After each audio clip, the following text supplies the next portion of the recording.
स्वामी वेद गम्यानंद जी महाराज। राधे राधे महाराज जी।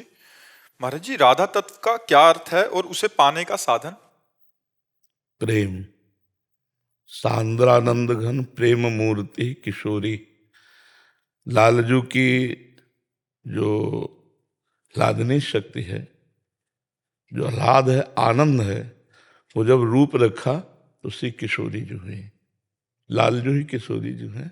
रसोया परमानंद एक एव द्विधा सदा श्री राधा कृष्ण रूपाभ्याम तस्मै तस्मै नमो नमः। एक परमानंद रस स्वरूप जिसे वेद कहता है, रसो वैशा रसम हिरम लब्धा आनंदी भवतु। उस रस को यहाँ रसिकों ने देखा। रस ही की मूर्ति दो रसिक लाडली लाल, रस ही सो बिलसत रहे रस भरे नयन विशाल। श्री प्यारी जू और प्यारे जू के रूप में वही परमानंद में रस है। अब प्रेम पिपासु श्री लालजू महाराज हैं, श्याम घन, और प्रेम रस दाता श्री लाडली जो है। वो एक ही तत्व दो रूप में बन गया।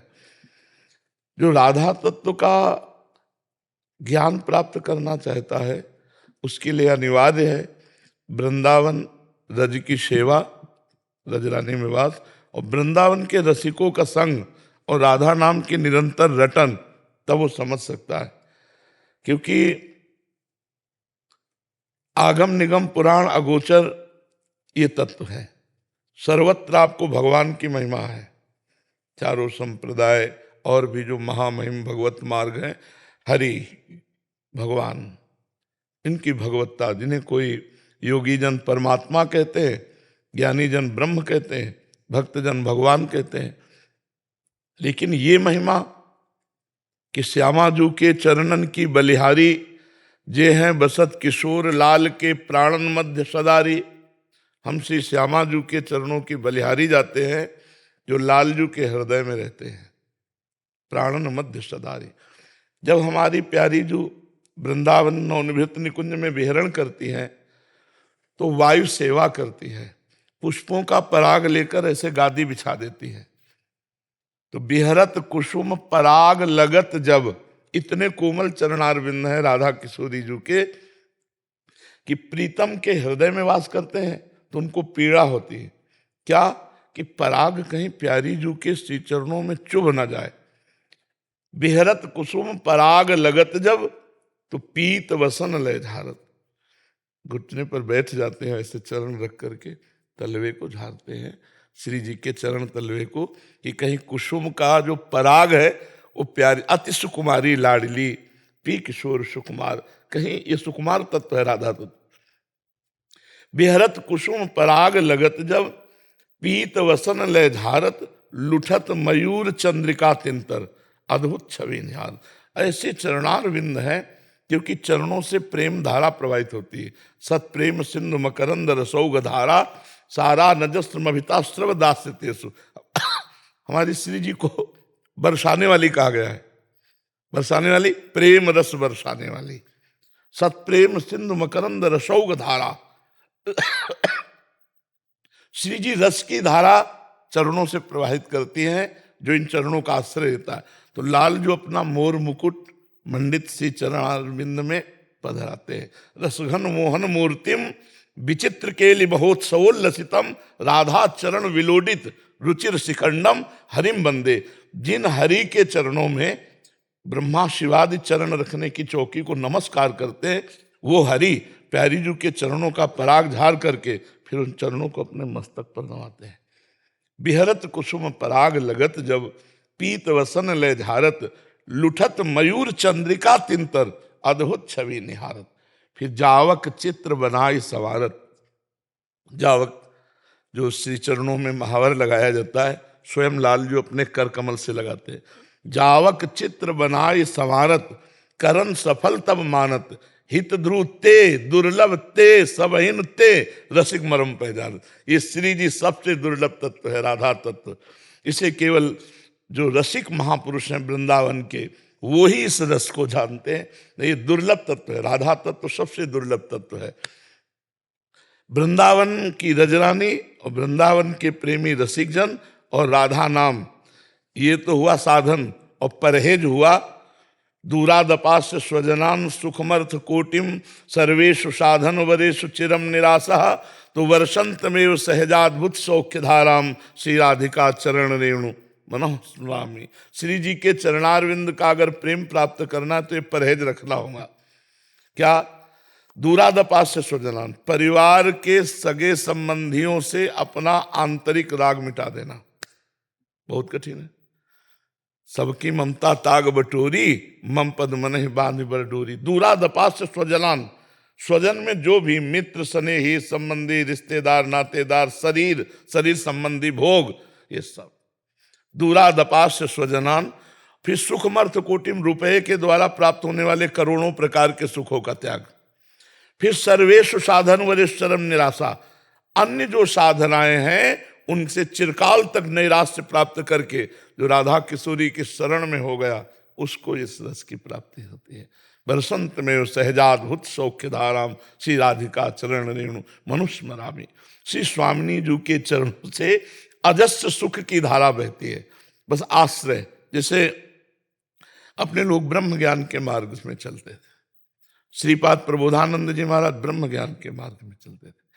जब प्रभु की कृपा इस मार्ग में आए तो बहुत परिवर्तन करने में अपने लोग बौद्धिक स्तर के हैं, हमारी बुद्धि तर्क प्रधान है। तर्क प्रधान को श्रद्धा प्रदान करना बहुत कठिन होता है, क्योंकि उसकी कसौटी पे सब कसना चाहिए। तो हमारा सिद्धांत सर्वम खलमदम ब्रह्म ने नानास्ति किंचन। अब उसको जब यहाँ आए, जब गुरुदेव भगवान रसिक महापुरुष मिले, फिर उनकी कृपा, हर प्रश्न का समाधान। और फिर जब कृपा होती है तो ये अपने साधन से, यह गुण साधन ते नहीं हुई, तुम्हारी कृपा पाओ कोई कोई। वो कृपा पात्र सर्वत्र से अपनापन हटाकर श्री जी के चरणों में जब आश्रय ले लेता है तो जो बड़े बड़े ब्रह्मा आदि योगिंद्रों मुनिंद्रों के लिए दुर्लभ रस है, वो एक साधारण जीव को मिल जाता है श्री जी के चरणों का आश्रय। ये लालजू के हृदय का गुप्त तत्व है। श्री कृष्ण सबके तत्व है, कोई ऐसा नहीं है त्रिभुवन में जो मुस्कुरा दे श्री कृष्ण वो होश में हो, वो बेहोश ही हो जाएगा। कोटि कोटि कामों के दर्प का दमन करने वाले श्री लालजू महाराज हैं। और जब लाडली जो मुस्कुरा देती हैं तो वेणु करान निपतिता स्खलितम शिखंडम भ्रष्टम च पीत वसनम ब्रज राजसूनो यस्याह कटाक्ष सर्पात विमूर्छितस्य ताम राधिकाम परिचरामि कदा रसेन। जिनका एक मुस्कुराहट के साथ कटाक्ष हुआ, तिरछी चितवन बंक बिलोकन, जिन्हें बांके बिहारी कहते, इनका मोर मुकुट गिरने लगा, बंसी भी गिरने लगी, पीतांबर भी गिरने लगा। बोले क्या हो रहा? बोले शायद मूर्छित होते जा रहे हैं। बोले हुआ क्या? बोले लाडली जी ने मुस्कुरा कर की तरफ देख दिया है। यस्या कटाक्ष सर्पात विमूर्छित ताम राधिकाम, जिनके नेत्र के कटाक्ष मात्र से त्रिभुवन को मोहित करने वाले मुनिमन मोहन, विश्वमन मोहन, मदन मोहन और यहाँ तक कि स्वमन मन मोहन, उनको मोहिनी प्रिया जी ने मोहित कर लिया। राधा तत्व जाके अधीन सदाई सांवरो, या ब्रज को सिरताज हमारे माई श्यामा जी को राज। अब पूरी सब बातें जो है वो चिंतन की हैं, जहां पर ब्रह्म परमात्मा सेवकाई कर रहा है। चापत चरण मोहन लाल, कुंवरी राधे पलंग पौड़ी, सुंदरी नौबाल, चापत चरण मोहन लाल। कमों कर गई नैन लावत, कमों छुआवत भाल, नंददास प्रभु छवि बिलोकत, प्रीति के प्रतिपाल, चापत चरण मोहन लाल। जहां प्रभु केश पास हाथ में लेकर सुलझाते हुए वेणी गूंथते हैं, महावर लगाते हैं, जहां सखियों की प्रणति होकर श्री स्वामिनी जी की परिचर्या की मांग करते हैं। ये वृंदावन है, महल है, यहाँ की महारानी जी है श्री राधा किशोरी।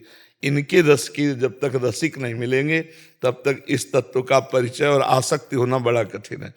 देखो, भगवान की भगवत्ता पर सबका आकर्षण हो सकता है, लेकिन माधुर्य पर आकर्षण होना नहीं। माधुर्य पर, भगवत्ता पर हमारे भगवान ऐसे, हमारे भगवान ऐसे, लेकिन उनका एक माधुर्य क्षेत्र है। जैसे जब किसी राजा के राज दरबार में उसका नक्शा देखते हैं तो कुछ और होता है, सेनापति मंत्री सब बिल्कुल अलर्ट, भ्रकुटी टेढ़ी होते ही। लेकिन वो जब महल पहुंचता है तो राज दरबार वाले एक को नहीं जानते कि महल में क्या है। जब महल में पहुंचता हो ये केवल पता चल जाए कि रानी मान में है तो उसके कदम आगे बढ़ना मुश्किल हो जाता है। वो चाहे जितना महावीर हो, चाहे जितना प्रतापी हो, जब वो महल में पहुंचता है, किसी दासी ने कह दिया कि महारानी जी तो मान में है, उनके कदम नहीं बढ़ते हैं। उस कैसे मनाऊं, कैसे? तो ये महल की बात तो कोई टहलनी ही जानती वहां की दासी। सभा में वाले तो कहे राजा, अरे मेरे महाराज जिधर इधारक जैसी तरिवंश प्रताप रूप गुण वय बल श्याम मुजागर वेद जिसका नेति नेति कर। और जब वही महल में पग धारते हैं तो हम लोगों की ये महल उपासना, वृंदावन नित्य महल है।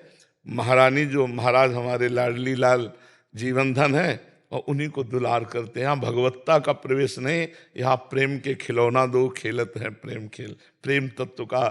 और इसकी आराधना रसिकों के संग, रेमन रसिकन संग बिन रंच न उपजय प्रेम। तो इसलिए राधा नाम का निरंतर रटन, रसिकों का संग और वृंदावन रस का सेवन ये अनिवार्य है। इसके बिना हो ही नहीं सकता राधा प्रेम। महाराज जी बाहर से तो इसको पहचाना ही नहीं जा सकता। ज्ञान तो कौन राधा नाम जानता है आप बताओ? अगर कोई जानता है तो वृंदावन से ही जानता है। राधा किशोरी की महिमा तो ऐसे थोड़ी सब कोई, बहुत ही गुप्त वस्तु है ना, तर्क से भी नहीं समझा जाता। नहीं, बिल्कुल तर्क से तो भगवान को नहीं समझा। राम तर्क बुद्धि मन बानी मत हमारे या सुनो भवानी। भगवान राम ही मन बुद्धि के अतर्क है। वो तो मर्यादा पुरुषोत्तम, फिर श्री कृष्ण तो प्रेमावतार लीला पुरुषोत्तम है। और फिर इनकी एकांतिक लीलाएं नवनिवृत्त निकुंज की तो और भी गूढ़ रहस्य है। और अगर कोई तर्क से इसको प्रस्तुत करना चाहे तो मौन, तर्क नहीं होता इसमें। इसमें क्या, जैसे गंभीर भाव से सुन रहे हैं तो सुना रहे हैं, अगर एक भी इसमें तर्क कर दे तो अनाधिकारी मानकर चुप हो जाता कि अभी समय नहीं है, धीरे धीरे रज सेवन करेंगे, समय आएगा तब आएगा। ये यहाँ ताते मौन रहना उचित है। अपने रस की बात बिना रसिक के ना करे, नहीं तो आपते जाए। ये जो रस है ना, आप अब जैसे प्यारे जू का जो दुलार प्यार है, अब वो कैसे संसार समझेगा? संसार में तो स्त्री पुरुष भावना बैठी है ना। वो पहले तो भगवत्ता के भाव में आवे, स्त्री पुरुष भावना जाए, फिर भगवत्ता से माधुर्य में आवे। पहले तो भगवत्ता में आवे और फिर माधुर्य में आवे कि ये भगवान है, ऐसा भी भूल जाए, ये मेरे प्राण प्रीतम मेरे प्यारे हैं, ऐसा आ जाए। ये बहुत कठिन बातें हैं जी, बहुत गुप्त है। तो मतलब तो अभी तो कहा गुप्त रीति आचरण प्रगट सब जग दिए। ये गुप्त रीति है, हरिवंश महाप्रभु प्रगट हुए प्रगट करने के लिए, वही रस रीति प्रगट की।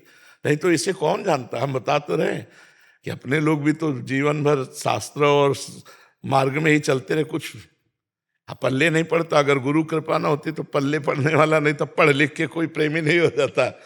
पढ़ लिख के कोई प्रेमी नहीं हो जाता है, पढ़ लिख के कोई ब्रह्मबोध नहीं हो जाता है। गुरुजनों की कृपा से होता है। नायमात्मा प्रवचने न लभ्या न मेधया न बहुना श्रुते न, कोई पढ़ लिख के नहीं, ये तो प्रेम है। तो महाराज जी जैसे अगर कोई इसकी अवहेलना करे या कोई मतलब अपने बुद्धि की तर्क से समझे तो अपराध है, बहुत बड़ा अपराध है, क्योंकि वो समझ नहीं पा रहा ज्ञान। हाँ, इसीलिए तो ऐसे लोगों से संभाषण करना, स्पर्श करना, देखना मना है, और ये बातें करना मना है। ये वार्ता आप, ये तो आप संत हैं, प्रश्न कर रहे हैं और बहुत लोग वृंदावन के रस को सुन रहे हैं काफी समय तक। तो नहीं तो हम ये श्री जी की चर्चा नहीं करते। आप देखना, श्री जी की चर्चा ही नहीं करते, बस राधा नाम जपो, बस ऐसे कोई महिमा नहीं बताते, कोई चर्चा नहीं करते, क्योंकि ये गुप्त विषय है। हृदय में जब तक पवित्रता नहीं आएगी, ममता नहीं आएगी प्रभु के प्रति, तब तक कैसे समझोगे? अब जैसे यस्या कटाक्ष सर्पात विमूर्छित, श्री जी ने मुस्कुराकर बाकी चित्तों से देखा तो प्रभु मूर्छित। अब ये महाप्रेम का विषय है। अब स्त्री पुरुष भावना फिर सारा अपराध बन जाएगा।